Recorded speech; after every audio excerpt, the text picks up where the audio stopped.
Welcome back to Forbidden Knowledge News. I'm your host, Chris Matthew, and today I'd like to welcome creator of the Mobile Observatory Project, SuspiciousObservers.org, Observing the Frontier, SpaceWeatherNews.com, MagneticReversal.org, and QuakeWatch.net, Ben Davidson. How are you today, Ben? Pleasure to be here. How are you doing? I am excellent. And the work you do is awesome because you cover the changes in our solar system, the sun, and our planet that the mainstream won't touch. So what got you started on your research? Well, I had loved science when I was younger.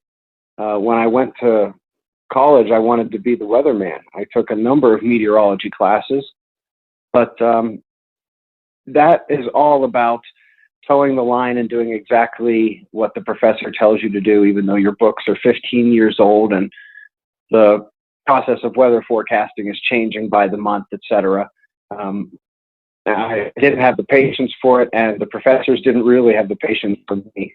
So I have an economics degree, then I got a law degree. By the way, law school is the last place in the world that actually teaches you how to think as opposed to just regurgitate information, at least in terms of academic institutions. There's experience that can teach you that as well. But after going to law school, I actually went into due diligence. I didn't even take the bar exam. I knew I wanted to not be a lawyer. And that basically required to, one, use my economics degree for the investment that was being studied for whatever my bosses wanted to invest in at the time being, use my law degree to determine if there were any statutes that applied, any laws that applied, or if there was any intellectual property like patents that needed to be addressed. But then also, when you're doing what's called due diligence for venture capital investments, you also have to kind of be a quasi-expert in what you're investing in. And so when your boss wants to have a diverse portfolio, with a bunch of different kinds of investments, boy, is that a nightmare for your due diligence analyst, because he's got to become an expert in a whole bunch of different things. And that's really where I rediscovered my love of both chemistry and physics. And I've always been interested in the sun and weather, earthquakes, things like that. And so, long story short, I started doing what I did for a living, except for the things that interested me: the sun, the weather, earthquakes, science, news, things like that, on a YouTube channel. And I was doing it for fun. One day I looked down, there were about 100,000 people watching, and I realized it was time to quit doing this for people who were very, very rich just to get them richer, and start doing something that may actually make a difference somewhere. And my wife joined me. That is awesome. Yeah, and there's so much going on with planetary changes and changes in our solar system right now. It's really important. I mean, the information that you're sharing is so important right now that we hear about this. And, I guess to start us off, one of the things I want to talk about is, when I was growing up in the 80s and 90s, we were always taught the main force that kind of rules the solar system is gravity, and it's all gravitational. And that's kind of starting to change now with, people researching the electromagnetic side of things. Would you agree? I would definitely agree. And it's changing at even faster paces the larger scale you go into the universe or the cosmos. So if you want to talk about at the galactic level, or at the level where you're talking about clusters of galaxies or superclusters, things like that, it's changing across the board.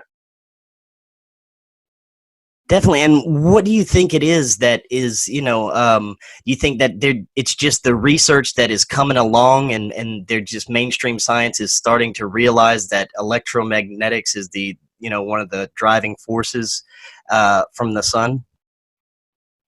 Well, there's a whole range, sort of like a sliding scale of opinions on this topic, and they range from science is just doing their best and figuring it out step by step to, for potentially nefarious reasons, the truth about things was sort of hidden for a long time. I come down generally somewhere in the middle.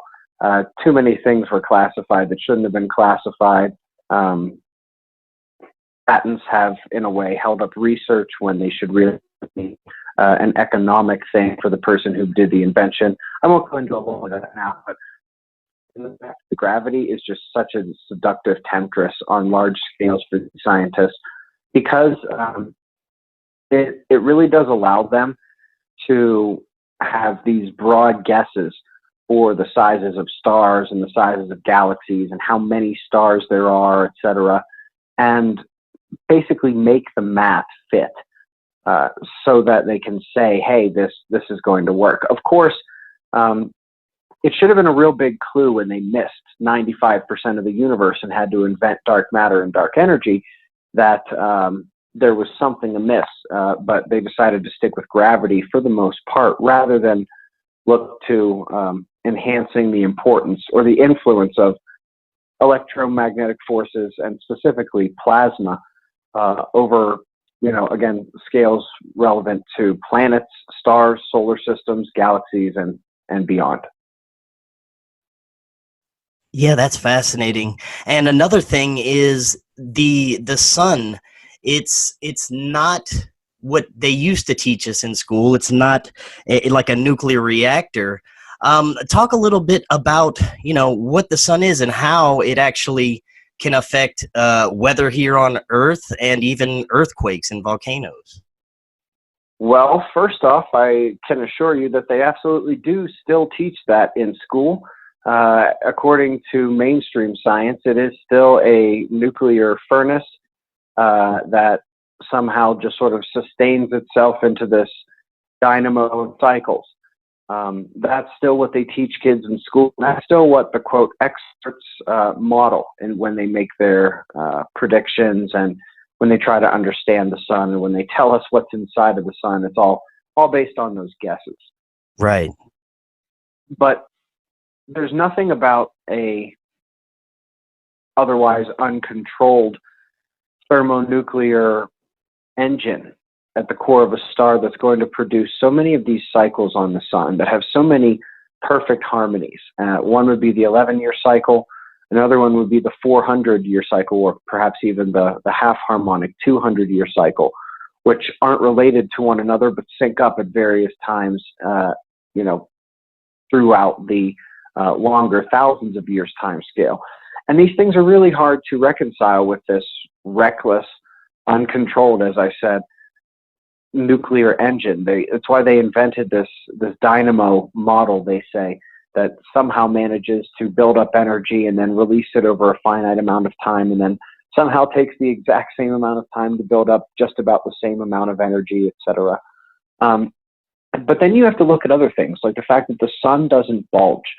At most, they detected a 10-kilometer bulge at the equator. And what I mean by that is, the sun is spinning. It does a rotation every 28 days, about. And therefore, the equator does bulge out a little bit, or at least it should.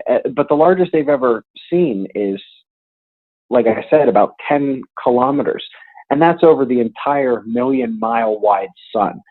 Earth bulges 13 miles. So Earth bulges way more than the sun. And allegedly the sun is just gases, and it's not rock and crust held in place, things like that. Oof, that presents some very serious problems. And by the way, the 10 kilometers, they did say that was their most likely guess, but the error range actually included 0, so as in no bulge whatsoever. So they really don't even know if the sun does bulge at all, which would violate every single rule of known physics, but not perhaps some of the unknown rules of physics, or at least underappreciated ones, or maybe lost or swept under the rug ones. But getting back to the rest of your question, the sun has an unbelievable influence over this planet. Despite what you can hear in mainstream schools, on mainstream news, and mainstream newspapers, the sun has been responsible for hundreds and hundreds of scientific studies, the same kind of rigorous and reviewed scientific studies that, quote, global warming and climate change have gone through. But they don't count as climate change because they're about the sun and the earth, and not just about man's influence. a neat little trick that the UN's IPCC uses. But without getting too much into that, the sun, all it really does is affect Earth electromagnetically. That is the primary influence. Whether it's the ultraviolet, the X-rays, and the other wavelengths, or it's from the particles, whether it's the solar wind or the more energetic ones that come out in the big solar blasts, like when there's a solar flare that produces a coronal mass ejection, something like that. And what these really do is all of this energy is deposited into one of two places, either the magnetosphere, about 25 to 40% of it, or the ionosphere. Now what these are magnetic and basically electric shells that go out from the top of the atmosphere. So if you go up to the top of the atmosphere, the ionosphere sits on top of that. Actually, is about a few hundred kilometers wide, and then way out beyond that, it would be the magnetosphere. Those are what actually take in the energy. Now, the reason why this is important is because they funnel that energy and transform it really into more of a water vapor and dust attracting electric current and static current, a lot like a Swiffer duster or any kind of other static duster you might have in your home.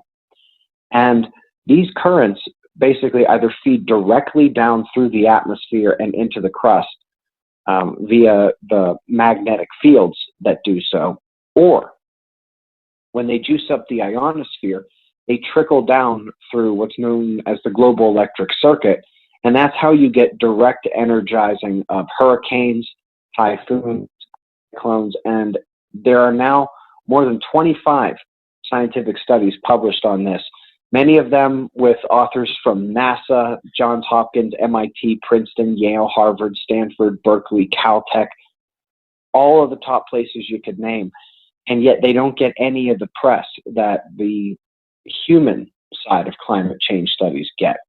And yet they show that they're every bit as important, if not more important, when we're talking about the sun. The influence over clouds, global temperatures, precipitation, things like El Nino and La Nina, and everybody knows those, but there's tons of other ones all over the world, like the North Atlantic Oscillation, the Southern Annular Month, that are very important.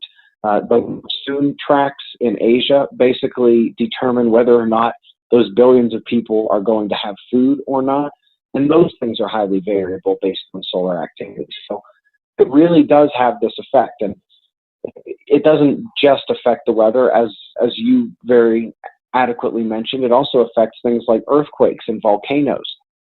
In the case of earthquakes, we're talking about major disruptions that happen in crystal-rich, water-rich, three highly conductive, by the way, things, areas of the Earth, and the areas where this energy definitively comes down in either the magnetic fields or the global electric circuit. The ionosphere and the magnetosphere are the finished ceiling and the insulation of the room. The crust of the Earth, and perhaps even the mantle, is the floor of the room, and the floor of the circuit, I should say, and the ceiling of the circuit. And so we know that it does go down, and it does influence the mantle as well. And in addition to knowing how it works electrically, the number of statistical studies that have lined these things up, things happen on the sun, boom, boom, boom, these things happen on the Earth. And that's actually one of the ways we got started with this. We started looking at the sun, earthquakes, weather, and a number of other things every single day, not intending to do anything other than just report them in an interesting way, try to get some good footage, use the best satellite images that were out there, make it look pretty. But all of a sudden, it was like stuff a third or fourth grader could realize. Wait a minute, every time this happens on the sun, this happens in the weather, and this happens in the ground. And so that's what the books have been based off of, the app is based off of, our two papers are based off of. And so you really summed it up there, and I suppose I just sort of dribbled on for a number of minutes. No, that's great information. But I suppose the very last piece of it would be the volcanoes, and it's been shown now in 3 very impressive studies that higher cosmic rays, whether they're coming from the galaxy or it's the highest energy particles from the sun, those are the ones that do make it down into the mantle. And if you guys have ever heard of those tiny particles that are so energetic that they can actually make it to the core or fly through the entire planet and not hit anything, those are the kinds we're talking about here. They mostly interact with the mantle, and they change the viscosity in a very significant way. And so they notice that not effusive, but explosive volcanic eruptions are strongly tied with this. And it all makes sense electrically. It's just that, I mean, the ability to monitor cosmic energy and at the same time begin to understand its effects on liquid rock, you know, miles beneath your feet, on atmospheric processes that that most weathermen admit are, meagerly okay at best. It's a very difficult task. It really is. But it's amazingly coming together from all different places in science. It is unfortunate that it's not getting as much of a voice in the news, but it's pretty clear that it's getting at least a small voice with some science-happy laymen on the internet, I would say. Right. Yeah. There is some hope with some of that, and you've actually been able to predict some major weather events and earthquakes. Is that correct?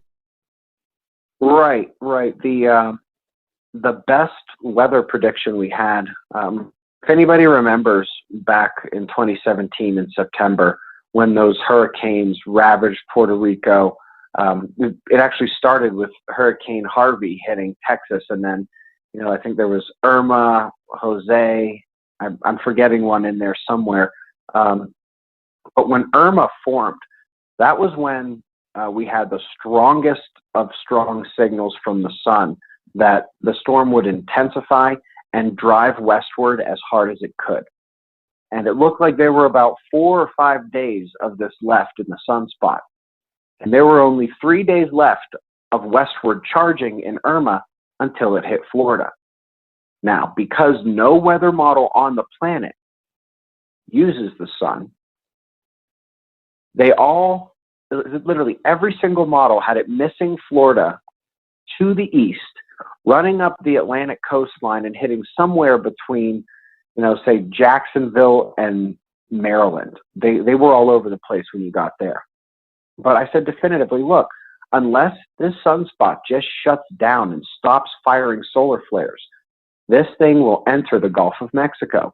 And of course, that is indeed what happened. And literally the day it turned north was the day that sunspot finally, the way we say it, crested over the limb, which basically means in the sun's rotation, the sunspot just rotated out of our view.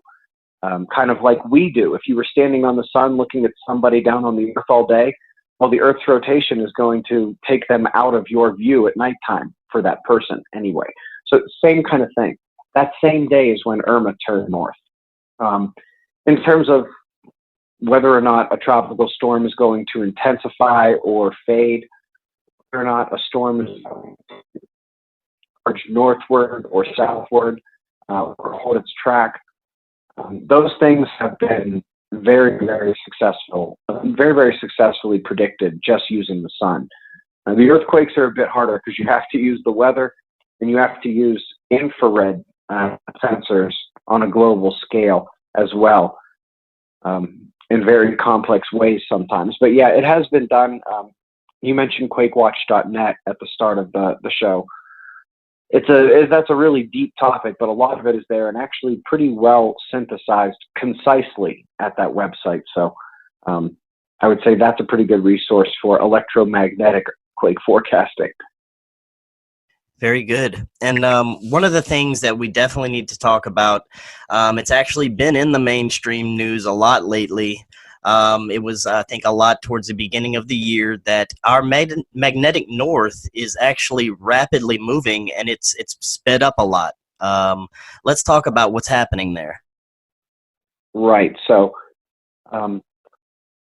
every time they do one of these updates, at least for as long as I've been watching, they always predict that over the next 5 years, this rapid pole acceleration that we're seeing is not going to happen. It's going to either stay the same or it's going to slow down.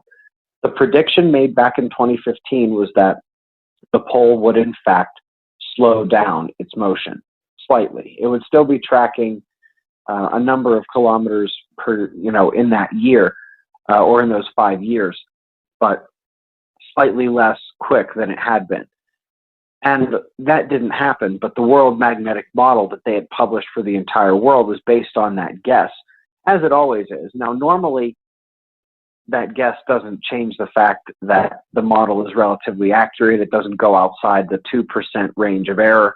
This time, it did.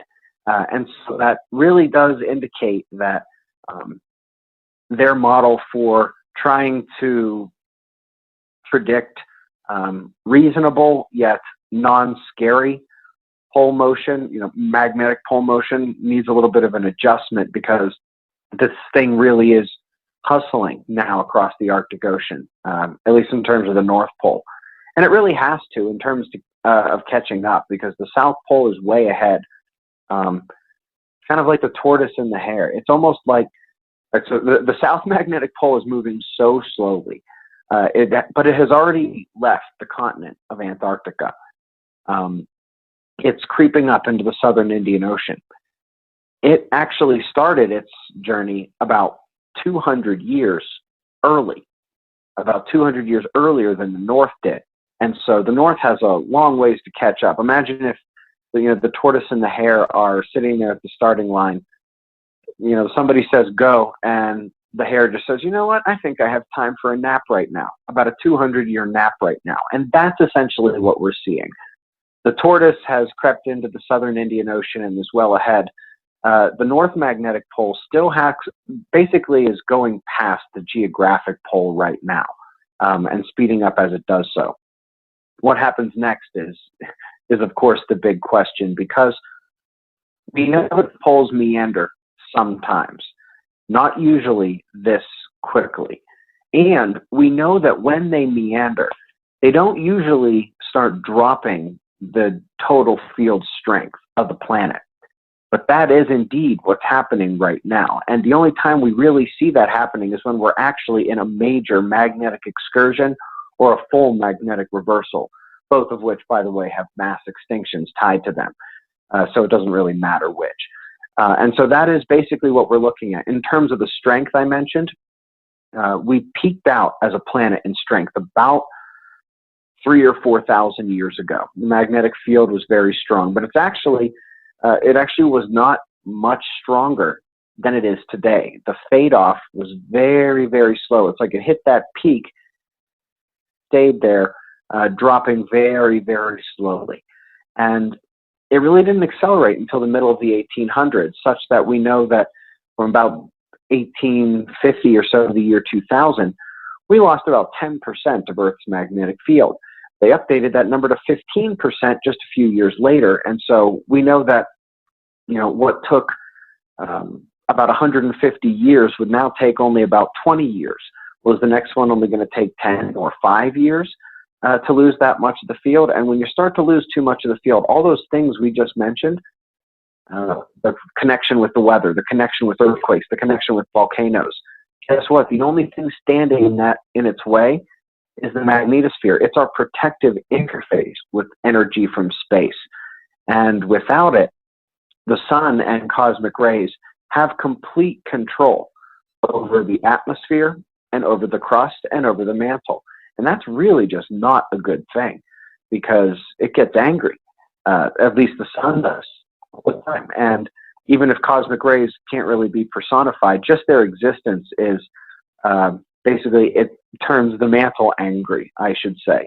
And so in addition to that, in a magnetic event, when you get down to what they believe could be as low as 5 to 10%, boy, everything on the planet is at major UV risk. Everything from insects to flowers to leaves to obviously your skin.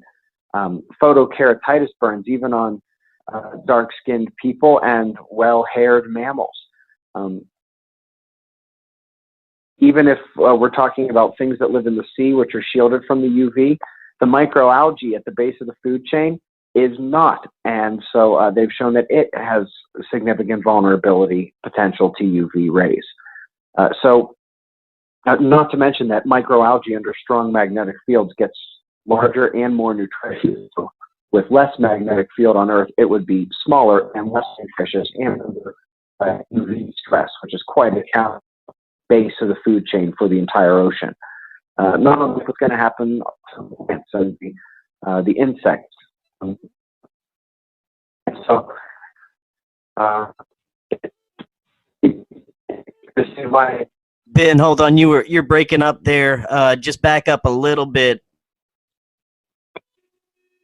Say, so you can see why there's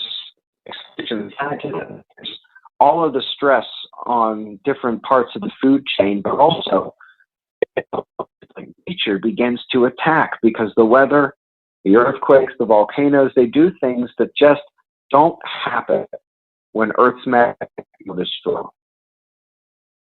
Now, magnetic reversals have happened many times throughout our history. You know, let's talk about the possibilities here. That could possibly knock us back technology-wise to you know, the 1800s, right? No, it could be a lot worse than that, my friend. It could knock us back to 20,000 BC. Wow. The sun could do that all by itself if it fries the grid. You know, if the sun puts off a couple of major solar flares, even during, you know, when we have a strong magnetic field, if it really gives us everything we've got, every copper wire will melt, no car will be usable, no factory, no machinery, no phone, no air conditioning, heat, no storage, nothing will work. Everything will be gone. And most things that have those wires in them will burn to the ground because of it. We are at a level of vulnerability that we have never been at before. And all of the science says that this happens about every 200 years. Now, 200, you know, the last time it happened was 1859. All there was telegraph wires. They call this the Carrington event. The telegraph wires caught on fire. The operators got shocked. And when they unplugged the machines because they were catching on fire, the telegraphs kept coming in. It had all the electricity it needed to stay on. Now, unfortunately, today, we use much smaller components. They can't, that are designed to use less energy, you know, energy efficient. They can't handle overloads. They will burn. They will explode, like we've seen these batteries do in phones and other things. That's the kind of stuff we're talking about. And the sun can do that. Like if the sun did it right now, just in a couple hours, that's Earth, with just about every structure burning to the ground except pyramids and mud huts. With a magnetic reversal, it's much, much worse because in that case, the sun is also taking control of the atmosphere, taking control of the crust. And one thing we know from the surge deposits and fossil records and the ancient stories is that there are great inundations of the sea. Basically, it seems like the ocean just comes out of its bed and attacks the land. And the wind does the same. And all of the cultures that describe surviving something like this, and this would be a magnetic excursion, not even a full magnetic reversal, by the way, because that's the last one we had about 12,000 years ago. You know, all the stories and all like the petroglyphs, the cave paintings from that time that we think are describing an unbelievable catastrophe that they somehow managed to survive and felt it was worth remembering through time in the rock. There are solar images all over it that really would be what an ancient person would think to draw if the sun just started to go ballistic with solar flares or worse. I've come to believe that our sun may be a long-term recurrent micronova. And this is going to hit your ear very strangely at first, but let me just sort of pitch it to you. We know that there are 11 recurrent nova in the Milky Way that we know about, one in the Large Magellanic Cloud, and one in Andromeda, for a total of 13 recurrent nova. These stars go boom again and again in nova style. Now, they're not supernova because the star isn't destroyed, but they're at a lower class of it. Now, what astronomers tell us is that they are 99.999% certain that that list will do nothing but balloon over time. They have only been watching for about 100 years, and these things span the range from going boom once a year, which would be the one in Andromeda, to once every 96 years, which would be they saw a nova a long, long time ago, and they actually just saw it go boom about a decade ago. And so they just realized, oh, wait a minute, that one's a recurrent nova. Well, they say the list is going to grow because these things probably have very, very long cycles that we don't know about as well. They say that many of the nova that we have cataloged in the cosmos now will go boom again someday, and we will realize that, that was a recurrent nova. Let's watch for it again. And they also believe that there are some with hundreds to thousands, if not longer, time scales that we have not even seen nova once. And if we were to see that happen tomorrow, we would not know for hundreds to thousands of years more that it was a recurrent nova. That is official mainstream science. And so the question is, at that point, how do you know the sun's not one of them? And based on some of the nova that we do know of and we do see, some of the smaller ones, they're not solar system killers, which makes me think that over the long, long scale and the things we haven't seen in the cosmos, some of those long-term ones might put out even smaller nova.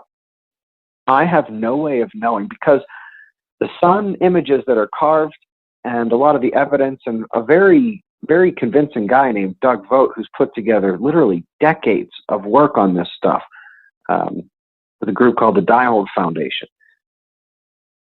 It's exceptionally convincing, and you can't really turn away despite how much you want to, and despite how much I wanted to for the majority of my entrance into this hypothesis. But something like a major solar event, a major super solar flare, or literally a micronova from our star seems to be blamed on all of these catastrophes, and that's where a lot of the evidence seems to point in a lot of the cases. And what's more interesting is we have magnetic reversals correlated with those timelines as well, which makes you ask, is it the sun and something going on with the sun that's aiding or triggering the magnetic reversal of our planet? And then you realize, well, wait a minute, the Earth has been in this cycle and has been sort of changing its magnetism for quite some time, and we're obviously not seeing a major solar blast. We didn't get one to start this. Well, what could it be? Well, I have a question. Have you seen any of the Catastrophe cycle videos? I don't believe so. Okay, so are you familiar with the Adam and Eve story that was classified by the CIA? I was actually just about to ask you about that. Right. So the Earth Catastrophe Cycle series is a 23-episode series on our YouTube channel, basically starting from that point and investigating scientifically in all the different rabbit holes that we could dig. And so essentially here are the facts. At a time when literally people had been writing about this global catastrophe for hundreds of years. Just a few years earlier, a well-known professor named Charles Hapgood and Albert Einstein had sort of worked together to publish their own theory of how it worked, not questioning whether or not it happened, just what was the mechanism? Why did Earth have this repeating cyclical catastrophe? Right at that time, one version was classified, and it was called the Adam and Eve story by Chan Thomas. Now, this version is a very fanciful, theatrical, almost 2012 movie type manuscript. Right. That's what I thought whenever I heard you reading it. Right, and that that didn't strike me as something that was going to be very fun to look into scientifically, because it seemed to me to be a bit of hogwash. And I was thinking to myself, why on earth would this get classified? I mean, what is the purpose of hiding what will hit everyone else's ears just like it's hitting mine, like a complete fairy tale and like complete nonsense? What is the purpose of classifying this one? And the answer came in what they didn't declassify, because they only declassified 57 pages. This thing was sanitized beyond belief. The full version includes a postlude and is about 200 pages, and actually is almost like 3 books crammed into one. And it's what they didn't decide to declassify just in 2016, when a Freedom of Information Act request somehow managed to get the book dug up, and they only let out those 57 pages. One of the things that they had kept behind the wall was the notion that it was a galactic trigger.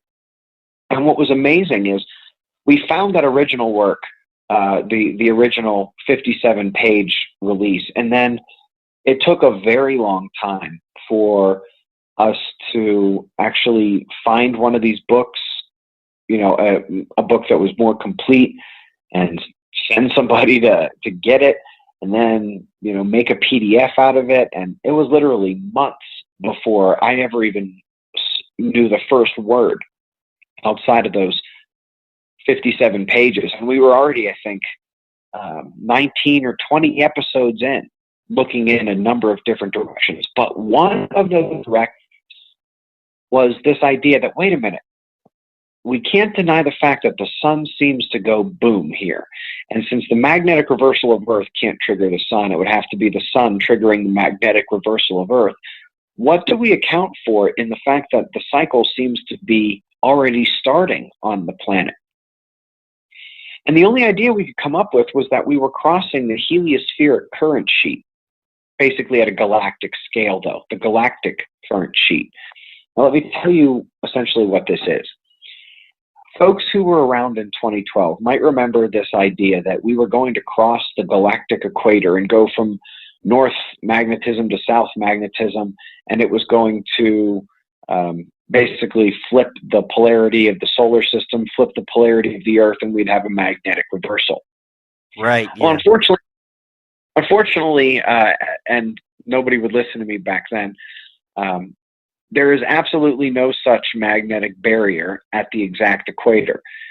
These things do exist, but they ripple, they wave out. On the sun, it has a very strong ripple such that the planet Earth, in that 28-day rotation that I mentioned, we get hit with the north fields of the sun, then the south fields of the sun, then the north fields of the sun, then the south fields of the sun, every 28 days. It's about a week we spend inside of each polarity of, even though we're not, you know, crossing the equator of the solar system all those times. It's just the fact that this rippling sheet is moving much faster than we are. Now, you know, and all you need to know to clarify that is it takes us 365 days to go around once. It takes the sun 28 days to go around once, which is why its magnetic current sheet hits us as opposed to us crossing something. It's never us crossing something. And so it's not the sun or our solar system crossing something, because it takes us millions and millions and millions of years to go around the galaxy, not to mention the fact that we are about 17 million years north of the galactic equator and still going north. And so nowhere near. But it doesn't matter if we're a little bit north, a little bit south, because the center of the galaxy is spinning a lot faster than that. Trust me, it doesn't take, you know, millions and millions of years for it to do one rotation, which means that its current sheet is going to hit us, not we are going to cross something. And so what does this current sheet look like? Well, now instead of picturing the little tiny room I mentioned before with the ceiling and the floor, imagine that there are no walls and just the floors go out forever and the ceiling goes out forever. And now imagine it's in a wave. Now the ceiling is an electric barrier. The floor is an electric barrier. And there's an abundance of charged particles, dust, asteroids, and other large objects, kind of like you'd see in the rings of Saturn. That stuff's going to accumulate within that area as well. To the north of that little room, if you could break through the ceiling, it is much less dense, but you're exposed to the powerful northern magnetic fields. That central area is kind of a null zone. If you could break through the floor, you'd be exposed to much less dense area and the powerful southern galactic magnetic fields. But in the middle there, things are very different. Magnetic field strength begins to weaken as you head towards that central point. There's more charged material. There's more dust. There's more impactors. And so, for the sun, it probably wouldn't happen until we actually cross that exact central point, or maybe until we bust through the other side, or the other side busts through us, I should say, and we come into the other hemisphere's magnetic fields. But the moment we entered that current sheet, that little room I mentioned before that goes on forever, as we are breaking through the ceiling and going towards the floor, right in there, that's when Earth's magnetism begins to change. And so it's the kind of thing where it all does lead up to a crescendo, but there are processes on the sun that are leading to that major event that we don't necessarily see now. Or maybe we do. Maybe it's those cycles, like a clock. And when they do sync up on the longest of scales is when it happens. That's how you make the grandfather clock go ding, by the way, or dong, or however you'd like to think of the grandfather clock. Well, what makes the sun go ding or dong? It's not every time the little hand runs all the way around. You have to wait for, how do you make this thing go ding 12 times, the big ring? Because we know that the sun on these smaller scales, it has smaller scale flares as well. At 1 o'clock, at 3 o'clock, at 7 o'clock, yeah, there's dinging going on from the grandfather clock, but it's nothing like what happens at midnight when everything finally syncs up. And so what's amazing was when we finally got our eyes on that postlude and we saw what the government first initially classified, and two, when they declassified the thing, still didn't deem fit for our eyes. It was that exact same idea, except Chan Thomas was using the very, very old concept of a magnetic null zone. It's not an inaccurate qualitative way to describe it, but in fact it is the galactic current sheet. And the moment I saw magnetohydrodynamics and I saw magnetic null zone in the postlude, I knew exactly that he had come to the exact same conclusion, that the same thing that we know for an undeniable fact happens to the planet Earth as the sun's magnetic field and current sheet whip around the solar system will happen to our sun as the galactic version of it hits us. And it's not us crossing something. It's going to hit us. And basically we're either going to, bust or enter that, quote, magnetic null zone, but it's really an electrically charged area. There's not as much magnetism because it's being taken up by the dust and attracted by the plasma and other things like that. It's in more matter form rather than fields and energy. And so there's a serious question about how long we have until this happens, because scientifically it almost has to happen. And just to give you an idea of what this will do to the sun, happens to the Earth, it can actually cause a full geomagnetic storm. There can be minor GPS disruptions. There can be strong auroras, the northern lights. We notice voltage induced in the ground and in the atmosphere.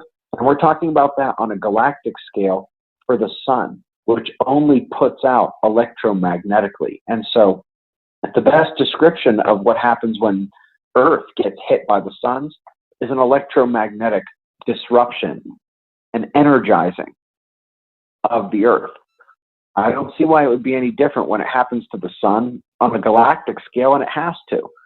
And it's the only way to account for all of the evidence that people have been trying to put together, literally since the late 1600s. There have been names who have been doing this, through the 1700s, 1800s.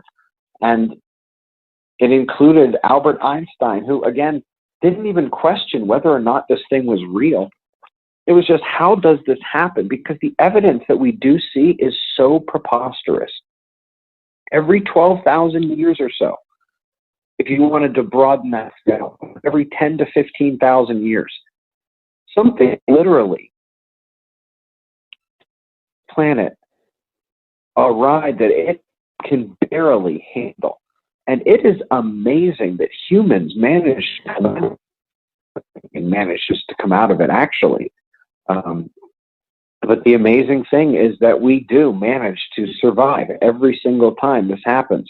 And we have records of this 12,000 years ago, 24,000 years ago, about 36 to 40,000 years ago. The next ones are kind of weak there, but 72,000 years ago is very strong.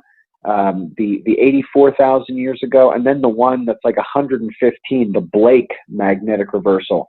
That one must have been absolutely horrendous. That one actually began the last glacial period of the planet, which was quite an unfortunate thing for anybody who happened to be on the planet at that time. Now, super volcanoes, should we be concerned about any super volcanic eruption in the near future? I have concerns about Santorini in Italy. I have concerns about a couple along Oceania and Indonesia. I don't have very much good news for the United States, but one place I have good news for is I think Yellowstone's broken. It's the only super volcano that has the pressure release system like it does. It releases its pressure with minor quakes that are spread out and really diffuse. It releases enough geothermal energy to melt roads every single summer. Not to mention, it has all of those geysers. I mean, it's not the only place in the world that has geysers. It's the only super volcano that has this many geysers and this much pressure release system. I think that the last time it blew, it may have actually broken itself. It may have destroyed too much of the crustal area, too much of the subterranean area. There's a lot of the evidence that there's a downflow of magma, if there's even a very strong chamber there to begin with. It could just be that when it erupted last time, it was a true surge from the deep mantle. But it's not going to matter. If Santorini goes, if one of these ones in Oceania goes, it's really just not going to matter. It's going to be the same kind of thing. The world will not see the sun very well, and that goes for the plants and everything else that require it for quite some time. Certainly long enough to drop the temperatures on the planet in a significant way. I don't know how bad it would have to get for one of these super volcanoes to actually blow in terms of cosmic energy. I do know right now none of them are really rocking and rolling. Somehow, for some reason, there are always enough new people looking into Yellowstone that the earthquakes that happen there from time to time are always a big deal. A couple years ago, the folks got real lucky with their storytelling because the seasonal animal migrations happened at the exact same time as one of their semi-annual earthquake swarms that they get there twice a year or so. And so people were like, oh my God, the earthquakes are happening and the animals are fleeing, not realizing it was the seasonal migration. Yeah, Yellowstone is, for example, not as worrisome as long Long Valley. I can't say I'm not worried about Long Valley if we're talking about volcanoes. And what does it really matter if it's Yellowstone or Long Valley? But, you know, the kind of things that I worry about in this event really more so are, you know, smaller eruptions of volcanoes, but things like the plates cracking together. Because think about something for a minute. We've got rock that is full of water and air, actually, and it floats on top of the mantle. And the mantle is liquid, but it doesn't act like we're floating on a liquid. The plates don't crash into each other, you know, with every, you know, turn of the seasons. I mean, if you think about how the seasons go with regard to the, if it was really just crust on a free liquid, the plates would be crashing into each other and crashing over each other and being pushed down into the mantle, and things rising up out of the sea every season. But that's not how it happens. There's actually this tiny little area where they meet, where it actually acts like plastic.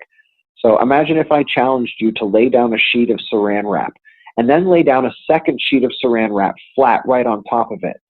And I challenged you to separate them, not by peeling them apart, but by grabbing the corner of one and trying to drag one across the other. You're never going to do it. I don't know if you've ever gotten saran wrap stuck together. You can barely get it stuck together, like a small crease. The point is that that's how that somehow manages to act right now, even though it's rock on liquid. And it's because of this strange thermoelectric equilibrium that can be easily disrupted either temperature-wise or electromagnetically. And when that happens during either the electric field saturation from the solar burst or from the magnetic reversal itself, then the plates do begin to start knocking into one another. And that is how you get the stories of mountain ranges colliding and being created in a day. It's how you get the stories of, you know, imagine the plates flowing like that. It's how you get the stories of the sun standing still for a little bit in the sky and then maybe even going the other way before it regains its traction. There's a story of the long night where they thought that the night was never going to end and the sun was never going to come. By all their estimation, it was 10, 12 hours late. The only way to do this is that literally that lock that the mantle and crust have at the low velocity zone, they call it, between 80 and 200 miles down or so, or kilometers down. When that gets disrupted, these plates can twist and turn and do all kinds of strange things. And the stories of Atlantis, Mew, and Lemuria are probably not invented. These lands were probably above the ocean 12,000 years ago, and then they sank into the sea. There are areas that are exposed now that almost certainly were not exposed back then. There are evidences of enormous deep sea canyons that cannot just be turbidity currents. These things are cut through hard rock, thousands of feet for thousands of miles, as if there was no water there, as if the oceans had left their beds and then they were rushing back into them off of the land. This is really the story of what happens to this planet. It's the story of why new species pop up so randomly as they do. There's DNA bottlenecks that proliferate in interesting ways. And the energy on Earth is different, and that has effects on our DNA as well, both good and bad. And so, I don't know, where do you want to take this from here? Well, because where I want to go is, with all that being said, I want to know, is the mainstream media, you know, just being silent on this on purpose, or are they gonna just not ever tell us that this is a possibility? Well, they won't do it before the scientists do. There's no chance of that. You know, the media didn't invent global warming and then the scientists came up with all of those papers. That's not how it happened. You know, in a lot of ways, how global warming played out was invented by the media, but you know what I'm saying. The science did actually come first, and so basically what we have interdisciplinary science where everybody making every little piece of the puzzle discovery has had to have their head down, eyes focused, body in a box, look nowhere else, deadline focused in order to be making stride in a specific field of science. They don't have time to be looking around. They don't have time to be trying to draw things together for a bigger picture. They're struggling to get grant money and postdoctoral students, and they're trying to get tenure, and they're trying to sell books, and their salary is crap. And that's what we're dealing with. These people, I mean, so at a given university, there's no chance that the astronomy department and the physics department interact at a significant degree unless they're actually writing a paper together. At NASA, people at the Jet Propulsion Lab don't talk to the people at Goddard, and they don't talk to the people at Ames about these things, and they don't talk to the people at Johnson, and they don't talk to the people at the national labs. Every national lab is independent. You know, we've got one at Caltech, Berkeley, Los Alamos, Oak Ridge, Princeton. They all do these things independently, and they don't really talk to each other a whole lot. What it has taken is somebody like Doug Vogt, who I mentioned, who is an accountant and a researcher, somebody like me, who's an economist, a lawyer, and major science geek, and a researcher, to not, you know, spend our time doing the kinds of things that could make a major breakthrough in a very, very complex subfield specialty of science. But no, somebody has to take a Renaissance view and look, you know, step back and look at the whole picture and start putting the puzzle pieces together. Because after Charles Hapgood and Albert Einstein's specific hypothesis was debunked, nobody did it again. It's like science completely forgot it, to the point where most scientists don't even think this is really possible. It's almost like it's below willful ignorance, but they won't even look at it, truly. And so there's no chance the media is going to say a word about this before science does. And science isn't built to do this. Science is built to have ants doing a very specific job and doing it very well. And then people are supposed to come buy the patents and then sell stuff to people through advertisements and fancy posters and other things like that. That's how being worked, how science works now. And there's nobody doing this Renaissance view. There's thousands of new discoveries and hypotheses and interesting and conflicting observations every single year. The major models of the universe don't include them. It's too much to handle. Who could? I mean, the supercomputers required just to do this once were unfathomable, and now they've got to account for what is literally tens of thousands of new observations and equations coming out on a monthly basis. The task has become covertly unmanageable, covertly unwieldy. And by covertly, I mean they're not telling the world just how unsure and scared and screwed they feel. Not that anybody, you know, gave them a raw deal, just that position. They've dug themselves such a hole in this. And it's not through anything nefarious necessarily. It's just that this is just what happens when you follow the wrong path too long. Eventually, one note can destroy a whole symphony if it's off. And that is what we're looking at in science right here, to the point where make you say, oh, let's just wipe the slate clean and let's start again. And in a lot of ways, we kind of have to get these things right. And since we don't have the guts to do it ourselves, the sun and the galaxy are going to do it for us. Now, do you think it's like in the movie 2012 where the elites have their underground bunkers ready and they're prepared and ready to go at any time? The people who got fooled into building, these super expensive ones, the people who bought missile silos, those people are in major trouble. They're not going to survive what's happening. But there's a reason why there are enough mountains hollowed out and tunnels in the United States to fit half the population. And that's just what we know about. We're not supposed to know about any of it, but the stuff has gotten leaked. You can't exactly hide the entrances to Cheyenne Mountain and things like that.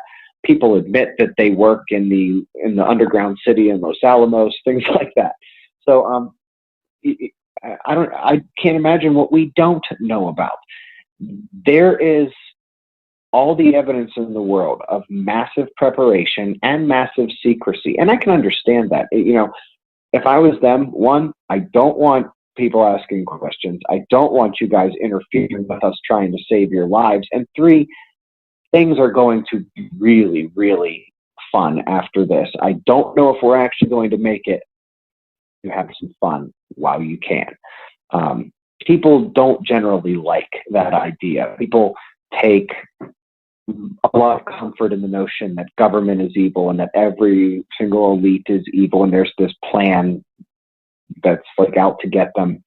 It's a fun little fantasy that I explored and researched, and I will admit now, wanted to believe with all my heart. But unfortunately, it only applies to about 20 to 30% of the elites, and not the ones in power either. It doesn't mean they can't do some very bad things, and they do. But for example, George Soros isn't the president of any nation.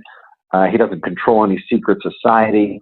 But people like him and the Rothschilds are all you when you talk about like elites and things like that. Even when they talk about corporations this, corporations that, I always end up hearing the Rothschild's name and George Soros brought up. It's interesting. I went and I tracked back the initiation, when that actually started on the internet. The bombardment of those two names as being evil players happened the same week. And it happened a day after they both pulled all their money out of oil and really pissed off Rokfin. So are they on the same side? Is it a coincidence that those things happened the day afterwards and the day after that, the Rothschilds and then Soros? Was that them getting spanked? Are we still getting spanked today? It's not like the Rockefellers aren't getting spanked and big oil isn't getting spanked and all the corporations aren't getting spanked, at least in our discussions, but I don't think they really care about our discussions. It's not like we're on Fox. It's not like we're on NBC.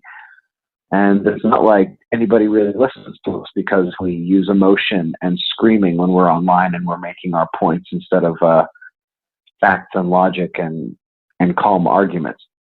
I guess the point is I see every evidence in the world of them thinking we are stupid children.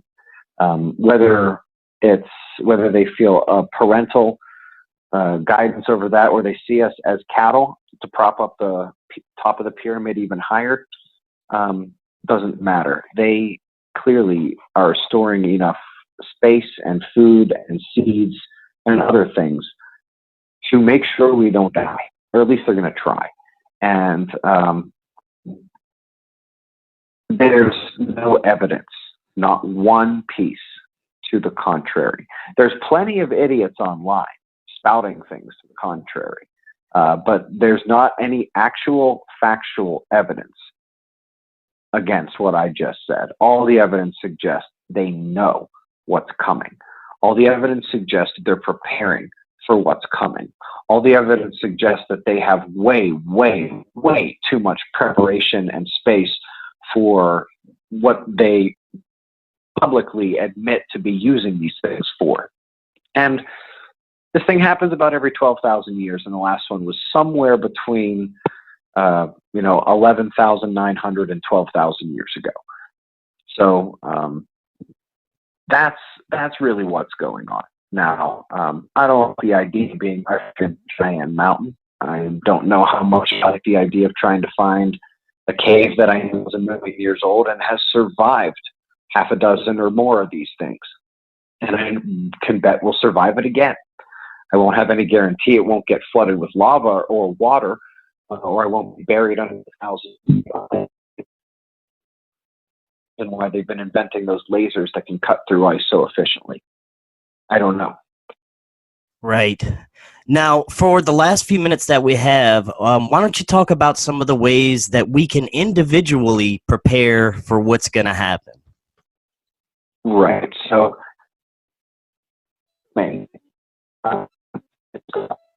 Wait, Ben, you're breaking up a good bit again. No, I apologize about that. So, it's okay. If we consider that not everybody is going to be able or willing to follow a military person underground, because there's a lot of people who would never do that in a million years. There is evidence in the petroglyphs and otherwise that people survive this thing all over the world. And here we are talking about it. So, ancestors, or we are both, the descendants of survivors. We have survivors in our ancestors before them.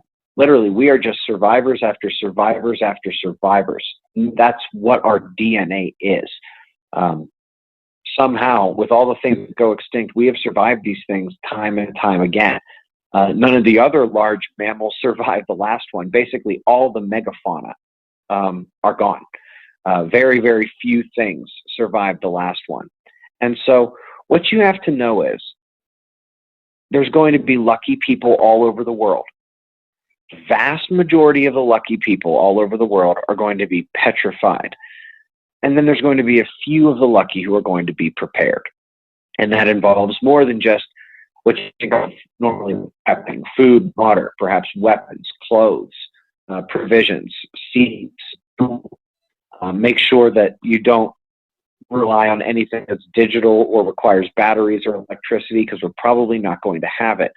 But also maps and books that can tell you information that you're going to need. You need to know where your waterways are. You need to be able to, if you have to exit quickly, be able to find the mark and then look on a map and know where you're ahead. Know what happens if you turn right, turn left. Books on what plants are edible. Books on, if you could find a book on, local mines of your state, or local caverns and caves of your state, buy that book. Especially if it's got a map that tells you where they are. Things like that. Stuff that you couldn't possibly cram all into your head, right? Pre-industrial farming, natural childbirth, the physician's desk reference, all the things that you won't have access to. Right. All right, Ben, you're breaking up again. Oh, I'm sorry about that. I don't know why that's happening. I'm not moving. But yeah, essentially all the things that you won't have if and when this happens again. And I suppose, I shouldn't say when, because for all I know, the Earth might be sick of this cycle. For all I know, the Earth is alive, and it's going to send the magnetic poles back to where they belong right now as I'm talking to you. That's not where I'm putting my money. I'm putting my money on the history of Earth, the cyclical nature of the Earth and the sun and the galaxy, and on everything that's been happening for the last few hundred years. Our ancestors who told stories and were smart enough to survive somehow. And they told us what happened to them. We should really, really listen, because we built literally geometry, architecture, philosophy. Our entire world is built on the knowledge of some great, great geniuses in the past. And yet we take what they claim is their most important story and we treat it like a fantasy, like they made it up. They didn't make it up. All they did was blame gods because they didn't know what else to do. They didn't have a frame of reference. They blamed gods for what was happening all around them because it was like the end of the world. It was like the gods had forsaken them in their experience. But all you have to do is realize who they were. They were uneducated and ignorant from our perspective. And so they blamed something that maybe wasn't completely accurate. But we shouldn't just ignore these geniuses because There's a lot of evidence to suggest that we are right on the edge again here now. If you look at the magnetic field and how it's changing, we're just a couple of decades away at the current rate if it doesn't accelerate anymore. And I don't know why it would. Very good, Ben. Now, I want to thank you so much for joining us today. That was very important. Great information for everybody to have. Is there anything upcoming interesting for you that you'd like to talk about before you head out? The best thing you could do, it's free every morning on the Suspicious Observers YouTube channel. Update all of this stuff, what the sun, Earth is doing, space news. The Suspicious Observers YouTube channel is where all of this stuff is happening. And again, it is free. Very good. Well, thank you so much again, Ben. And I'm definitely going to have you back on because there's a lot more stuff that I wasn't able to get to. I apologize about that and for the breaking up of the call at times. No, that's okay. We just wouldn't have had enough time anyway. There's so many fascinating things we could have discussed, but definitely I'll have you back on. Well, awesome. Awesome. It's been a pleasure talking with you today.